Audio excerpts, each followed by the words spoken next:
আসসালামু আলাইকুম 7 days chemistry চ্যালেঞ্জের আজকে হচ্ছে 3 নম্বর দিন আর এই 3 নম্বর দিনে আমি আপনাকে যেটা শেখাতে যাচ্ছি মাই ডিয়ার স্টুডেন্ট পুরো ইউটিউবে আগে একটু ভালো করে সার্চ করে দেখেন যে আপনি এগুলো আলোচনা পেয়েছেন নাকি পাননি। আজকে আমি আপনাদেরকে শেখাতে যাচ্ছি কেন্দ্রীয় মৌলটা আসলে কি। সব যৌগে কি আসলে কেন্দ্রীয় মৌল থাকে? কেন্দ্রীয় মৌলের কাজটাই আসলে কি? কেন্দ্রীয় মৌলের জারণ সংখ্যা নির্ণয়।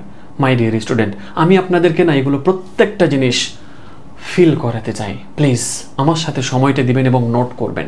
My dear student please note করবেন। আমার জোর দাবি আপনাদের কাছে, যা বলবো এখান থেকে শেখার যেটা হবে অবশ্যই নোট করবেন। বেলা স্যারের পাঞ্জাবিটা অনেক সুন্দর লাগতেছে না আজকে? সত্য করে কথা বলবেন, মিথ্যা করে কথা বলবেন না কিন্তু। সুন্দর লাগতেছে না অনেক? মাশাআল্লাহ মাশাআল্লাহ। আচ্ছা চলেন মাই ডিয়ার স্টুডেন্ট, প্রথমত আমরা জানবো যে কেন্দ্রীয় মৌল আসলে কি। কেন্দ্রীয় মৌল শনাক্তকরণের জন্য আমি আপনাদেরকে ধরেন যে এখানে একটা চার্ট দিচ্ছি, এই চার্টটা একটু লক্ষ্য করেন। এখানে কিন্তু অনেকগুলো যৌগ রাখা আছে। আপনাকে ধরেন যে ভাইবা পরীক্ষাতে ডেকে বললো আপনারা যেমন 25 মার্কসের ভাইবা পরীক্ষাতে 5 নম্বরের কিন্তু এই প্রশ্ন ধরেন যে একটা ছেড়ে দিল যে বলেন তো H2O-তে কেন্দ্রীয় মৌল কোনটি। আমি আপনাদেরকে একেবারে সোজাভাবে বলছি, একেবারে সোজাভাবে যে কি একটা যৌগের মধ্যে যার যোজনী যত বেশি, মানে একটা যৌগে যার যোজনী সবচেয়ে বেশি সেটি হচ্ছে কেন্দ্রীয় মৌল। একটু খেয়াল করি আমরা, হাইড্রোজেন আর অক্সিজেনের মধ্যে অক্সিজেনের ক্ষেত্রে যোজনী যেটা সেটা হচ্ছে যে কত 2, আর হাইড্রোজেনের যোজনী হচ্ছে যে কত 1। তাহলে অবশ্যই এখানে কেন্দ্রীয় মৌল হচ্ছে যে অক্সিজেন। এই কারণে আপনাদেরকে যোজনী আগে শিখিয়ে দিয়েছি, তাই না? তারপরও কি যোজনী চার্ট লাগবে? দেখেন মাই ডিয়ার স্টুডেন্ট, এই যে যোজনীয় চার্ট, এই যোজনীগুলোই সবচাইতে বেশি ব্যবহার আপনাকে করতে হবে আপনার জীবনে। হ্যাঁ আসেন তাহলে ঠিক একই রকম ভাবে আমরা এই জায়গাটাতে বাছাই করি। এখানে আছে কার্বন আর আছে ক্লোরিন। তাহলে এই জায়গাতে কার্বনের যোজনী হচ্ছে যে কত 4, আর ক্লোরিনের যোজনী হচ্ছে যে 1। তার মানে যোজনী কার বেশি হলো? কার্বনের। তাহলে কার্বন হচ্ছে এখানে কেন্দ্রীয় মৌল। সালফার আছে আর ফ্লোরিন আছে। তাহলে সালফারের ক্ষেত্রে সর্বোচ্চ যোজনী কত হয়? 6 হয়, আর ফ্লোরিনের হচ্ছে যে কত 1 হয়। তার মানে এখানে কেন্দ্রীয় মৌল হচ্ছে সালফার। একই রকম ভাবে আমরা অ্যামোনিয়ার দিকে যাই। তাহলে নাইট্রোজেনের যোজনী হচ্ছে কত 3, হ্যাঁ, আর হাইড্রোজেনের যোজনী হচ্ছে যে কত 1। তার মানে এখানে নাইট্রোজেন হচ্ছে কেন্দ্রীয় মৌল মাই ডিয়ার স্টুডেন্ট। তাহলে দেখেন একটা যৌগের মধ্যে যার যোজনী আসলে সর্বাধিক হয় সেই হচ্ছে কেন্দ্রীয় মৌল, সেই হচ্ছে কেন্দ্রীয় মৌল। বাট এই জায়গাটাতে আমরা দেখি লক্ষ্য করে MgCl2 ম্যাগনেসিয়ামের যোজনী হচ্ছে যে কত ম্যাগনেসিয়ামের যোজনী হচ্ছে কত 2, আর ক্লোরিনের যোজনী হচ্ছে কত 1। এবার আপনি এখন বলে দিবেন তাহলে যে ম্যাগনেসিয়াম হচ্ছে এখানে কেন্দ্রীয় মৌল। নো মাই ডিয়ার স্টুডেন্ট, এইখানে আবার বলা যাবে না যে এটার কেন্দ্রীয় মৌল আছে নাকি নাই মাই ডিয়ার স্টুডেন্ট। এবার আসেন একই রকম ভাবে NaCl এর ক্ষেত্রে যদি আপনি বলেন যে সোডিয়ামের কিন্তু যোজনী হচ্ছে 1, আবার ক্লোরিনের যোজনী হচ্ছে যে কত 1। তার মানে এখানে তো সেম হয়েছে, তার মানে এখানে কেন্দ্রীয় মৌল তো হবেই না, এটা তো বুঝেই ফেলেছেন আপনি। বাট মাই ডিয়ার স্টুডেন্ট যদি কখনো কোনো যৌগটা আয়নিক যৌগ হয়, আয়নিক যৌগের ক্ষেত্রে কেন্দ্রীয় মৌল বলা যাবে না। আয়নিক যৌগের ক্ষেত্রে কেন্দ্রীয় মৌল হয় না। যেমন দেখেন এই যে ম্যাগনেসিয়াম হচ্ছে একটা ধাতু, ক্লোরিন হচ্ছে একটা অধাতু। তার মানে ধাতু আর অধাতু হলেই তারা সাধারণত আয়নিক যৌগ হয়, ধাতু আর অধাতু হলেই আয়নিক যৌগ হয়। তাহলে আপনাকে আমি বলে দিলাম যে যদি কখনো ধাতু আর অধাতু হয় তাহলে তার আয়নিক যৌগ হয়, আর আয়নিক যৌগ হলে সেখানে কেন্দ্রীয় মৌল হয় না। আর অধাতু আর অধাতু হলে সেখানে সমযোজী যৌগ হয়, আর সমযোজী যৌগ যখনই হবে তখন সেখানে কেন্দ্রীয় মৌল পাওয়া যাবে মাই ডিয়ার স্টুডেন্ট। এবার একটু খেয়াল করে দেখেন হাইড্রোজেন অধাতু, অক্সিজেন অধাতু, তার মানে দুটোই অধাতু। অধাতু হলেই সমযোজী যৌগ হবে, আর সমযোজী যৌগ হওয়া মানেই সেখানে কেন্দ্রীয় মৌল আছে, অর্থাৎ যার যোজনী সর্বাধিক হবে সেই তখন কি হয়ে যাবে? কেন্দ্রীয় মৌল হয়ে যাবে। তাহলে একই রকম ভাবে কার্বনের ক্ষেত্রে খেয়াল করে দেখেন এটা একটা অধাতু, ক্লোরিনও কিন্তু অধাতু। তাহলে দুটো যেহেতু অধাতু তার মানে এটা সমযোজী যৌগ। তার মানে এখানেও আপনি বলে দিতে পারছেন যে কার্বনের যেহেতু যোজনী 4 তাহলে অবশ্যই সে কেন্দ্রীয় মৌল হবে। সালফার অধাতু, ফ্লোরিনও অধাতু, তার মানে দুটোই অধাতু আছে, তাহলে এটা সমযোজী যৌগ। তাহলে সমযোজী যৌগ হওয়ার কারণে আমি এখন বলতে পারবো যে অবশ্যই এর মধ্যে কে আছে? কেন্দ্রীয় মৌল আছে। আর কেন্দ্রীয় মৌল কে হবে? সালফারের যোজনী এখানে 6, আর ফ্লোরিনের হচ্ছে কত 1। এখন দেখেন অ্যামোনিয়াও নাইট্রোজেন অধাতু, হাইড্রোজেন অধাতু, তার মানে দুটোই অধাতু, তাহলে অবশ্যই তারা সমযোজী যৌগ, আর সমযোজী যৌগতে অবশ্যই কি থাকবে? কেন্দ্রীয় মৌল থাকবে মাই ডিয়ার স্টুডেন্ট। তাহলে গেল আমাদের এখানে কাহিনী। এবার আয়নিক যৌগ হলে সেখানে কেন্দ্রীয় মৌল থাকবে না। কেন থাকবে না? এটা তো আপনাকে জানতে হবে।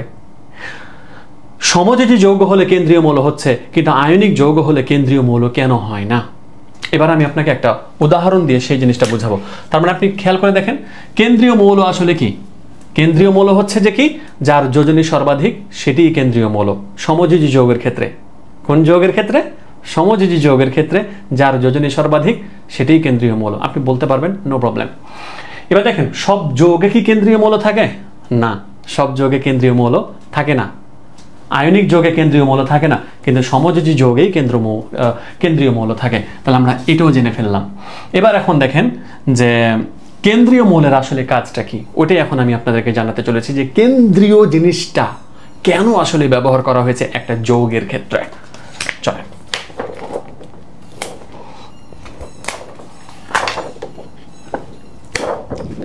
মাই ডিয়ার স্টুডেন্ট, আপনাদের জন্য স্মার্ট বোর্ড খুব শীঘ্রই নিয়ে আসবো, চিন্তা করিয়েন না। মানে খুব শীঘ্রই চলে আসবে স্মার্ট বোর্ড।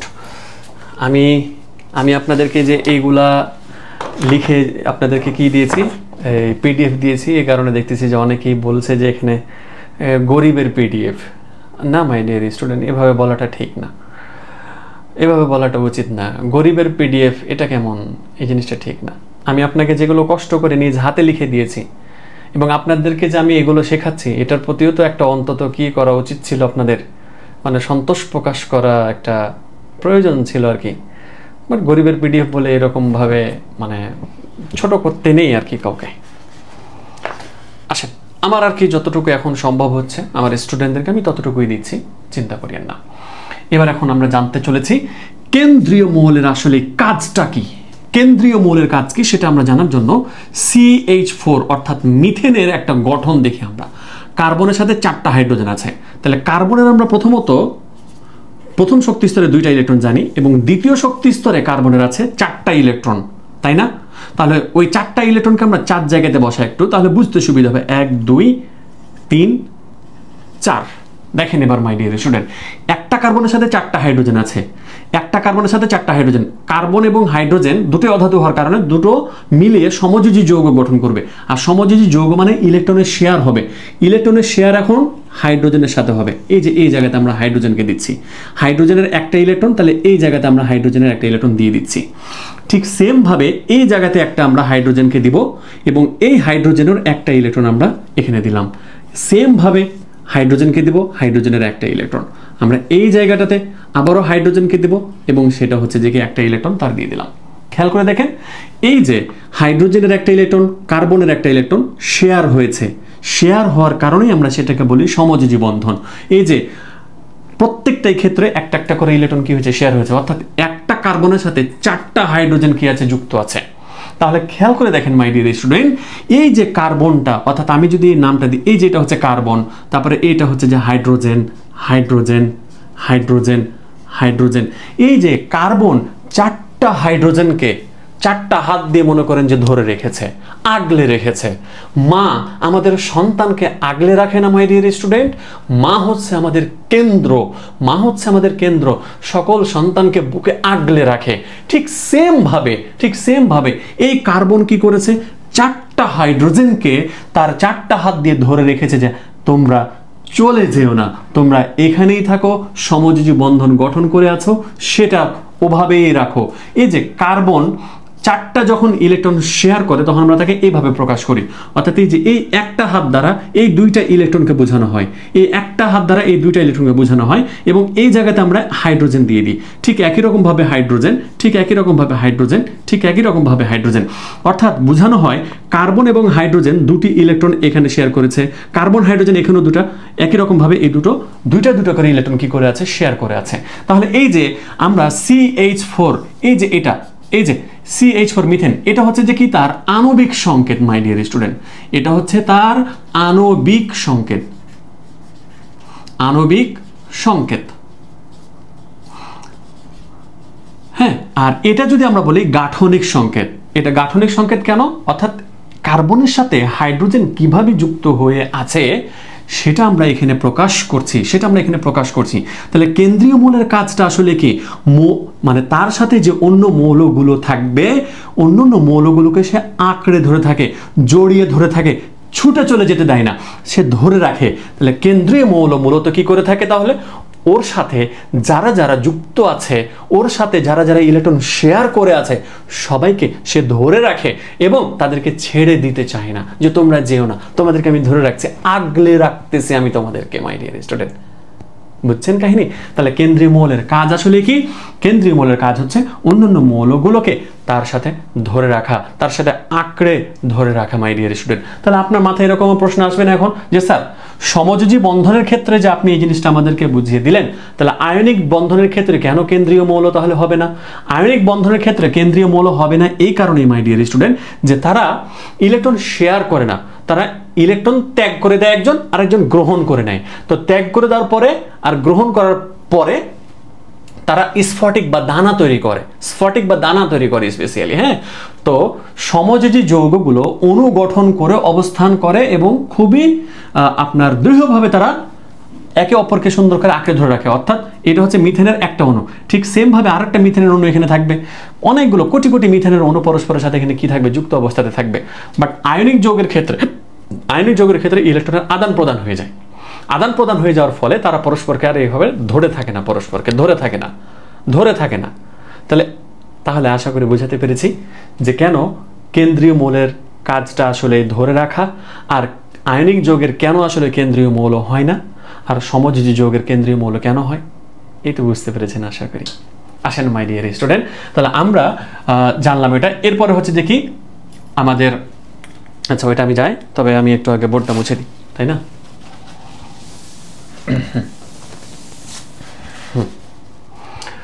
আচ্ছা, এরপরে আমাদের টপিক হচ্ছে যে কি কেন্দ্রীয় মৌলের জারণ সংখ্যা আমি কিভাবে নির্ণয় করব।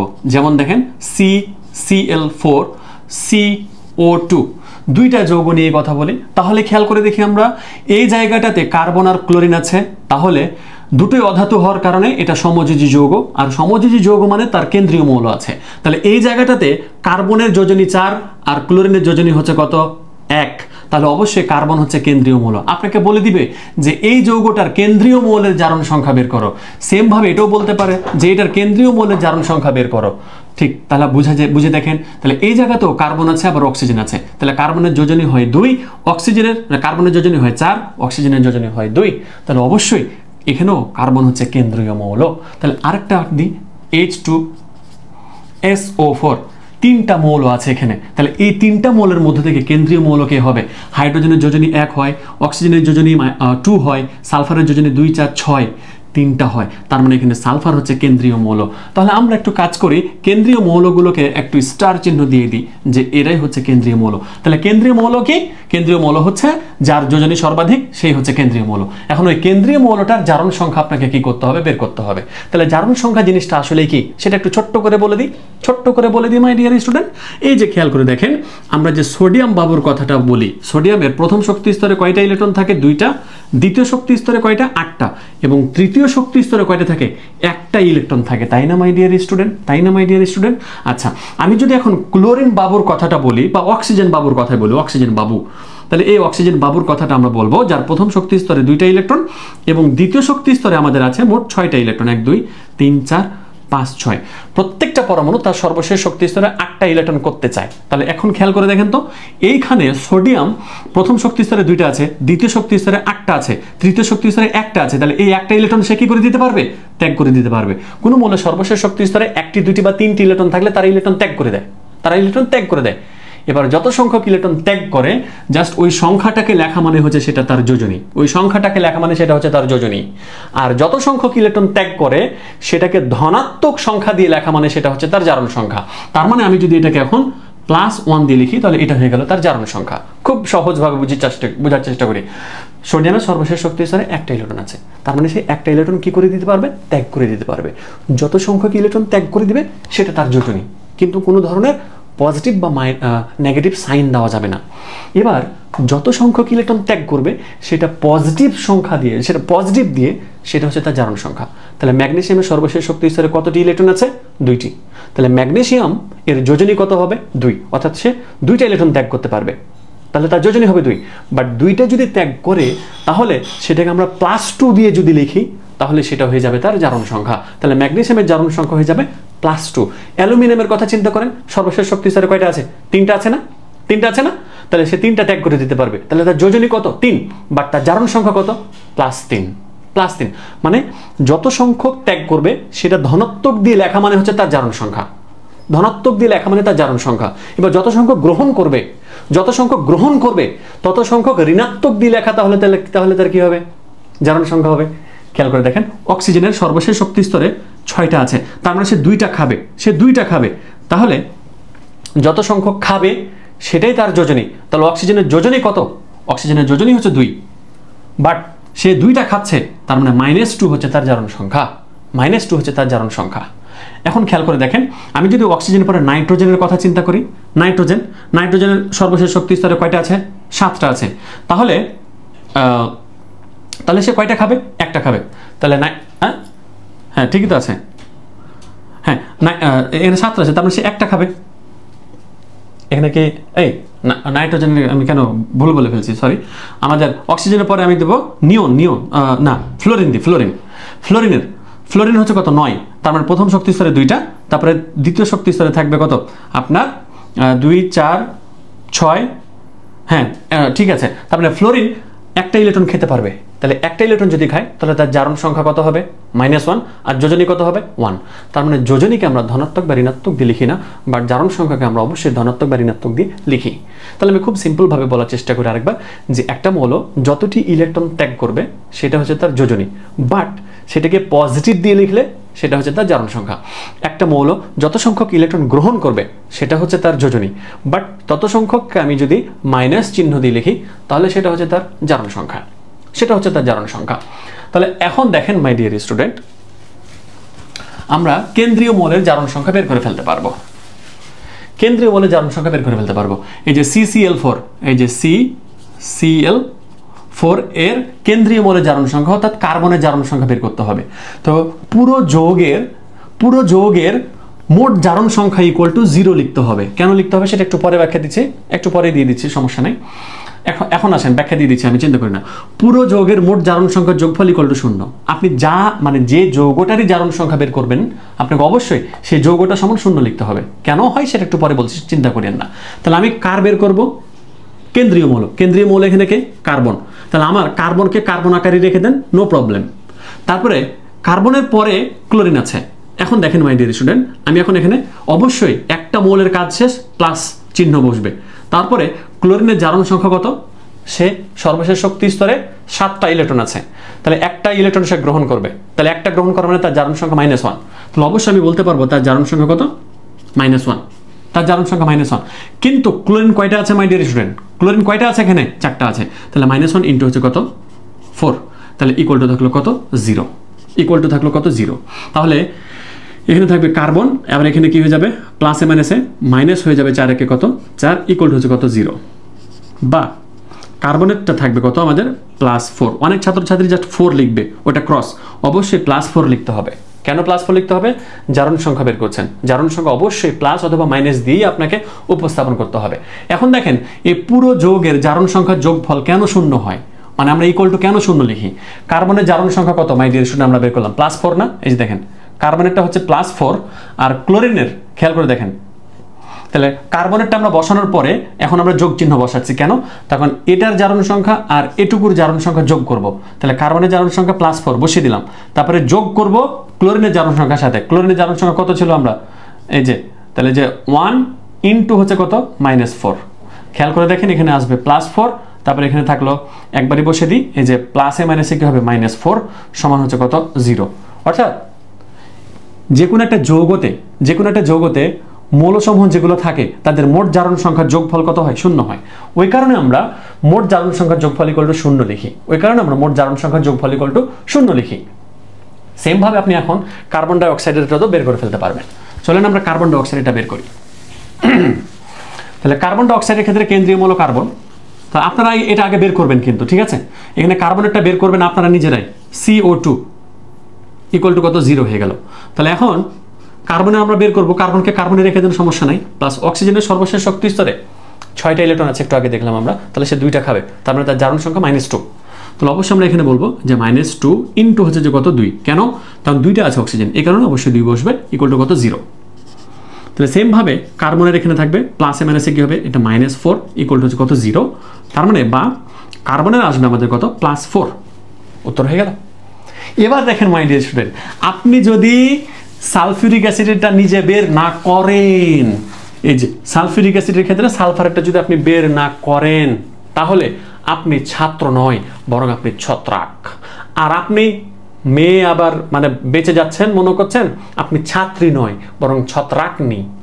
আপনাকে অবশ্যই সালফারের এখানে জারণ সংখ্যা কত আছে সেটা বের করতে হবে, দিয়ে আমার উত্তরের সাথে মিলাবেন। ভিডিও স্টপ করেন। ওই তুই ভিডিও স্টপ করছস, করস নাই? এই তোরে আমি কি করতাম, ভিডিও স্টপ কর তাড়াতাড়ি, তারপর আগে নিজে বের কর, নিজে বের কর, তারপর তো আমার উত্তরের সাথে মিলাবি, ঠিক আছে? আয় আয় আয় মাই ডিয়ার স্টুডেন্ট, তোদেরকে আদর যত্ন সোহাগ যা আছে সব দিয়ে পড়াবো, চিন্তা করিস না। তাহলে যে পুরোটা জারণ সংখ্যার সামনে আমরা কি লিখে দেবো 0, এই যে H2SO4 ইকুয়াল টু কত 0। এখন দেখেন হাইড্রোজেনের সর্বশেষ শক্তি স্তরে কয়টা ইলেকট্রন আছে, একটা। তাহলে ওই একটা ইলেকট্রন সে কি করে দিতে পারবে, ত্যাগ করে দিতে পারবে। হ্যাঁ ত্যাগ করতে পারবে, নো প্রবলেম, ত্যাগ করতে পারবে। তাহলে অবশ্যই তার জারণ সংখ্যা কত আসবে +1। তাহলে যে +1 × 2, একজনের খেলা খতম, আমরা ঘিরে দিলাম। তারপর আমরা একজনের খেলা খতম, আমরা প্লাস ব্যবহার করব, সালফারেরটা বের করব, তাহলে সালফারকে বসিয়ে রেখে দিলাম। সালফারের খেলা খতম, আমরা প্লাস বসিয়ে দিব। তারপরে অক্সিজেনের জারণ সংখ্যা কত আমরা দেখলাম -2 × কয়টা আছে এখানে, 4টা আছে, ইকুয়াল টু কত 0। এবার দেখেন 1 × 2 মানে কত আসবে, এখানে +2 বসবে। এবার এখানে আছে প্লাস সালফার, প্লাসে মাইনাসে কত -4 দুগুণ হচ্ছে কত 8, ইকুয়াল টু কত 0। তাহলে +2 -8, তাহলে কত আসবে এখানে -6 আসবে, অর্থাৎ সালফার মাইনাস হচ্ছে কত 6 ইকুয়াল টু কত 0। তার মানে সালফারেরটা কত আসবে +6। মাই ডিয়ার স্টুডেন্ট, যাদের যাদের +6 এসেছে বুকে আয়, বুকে আয়, তোরা বুকে আয়। মাশাল্লাহ মাশাল্লাহ, তোরা একেবারে ফাটাই ফেলছিস। আমি এটা আত্মবিশ্বাসের সাথে বলতে পারি যে আমার স্টুডেন্টরা অবশ্যই সালফারেরটা বের করতে পেরেছে।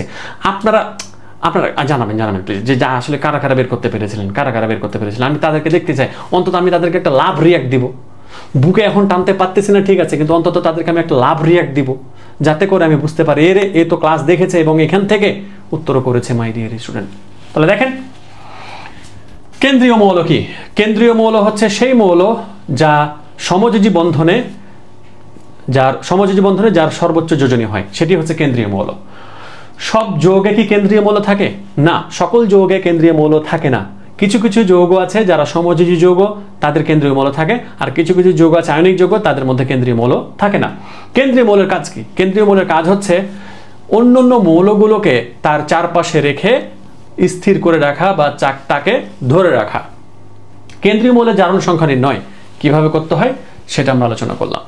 দেখেন মাই ডিয়ার স্টুডেন্ট, মাত্র 7 দিন আপনাদেরকে বলেছি যে আমার সাথে থাকেন। এই 7 দিনে আপনি রসায়নকে ফিল করতে পারবেন ইনশাল্লাহ। আজকে 3য় নম্বর দিনে এসে আপনি কতটুকু আসলে রসায়নকে বুঝছেন বা রসায়নের প্রেমে পড়েছেন কিনা একটু আমাকে জানাবেন, প্লিজ জানাবেন, প্লিজ জানাবেন।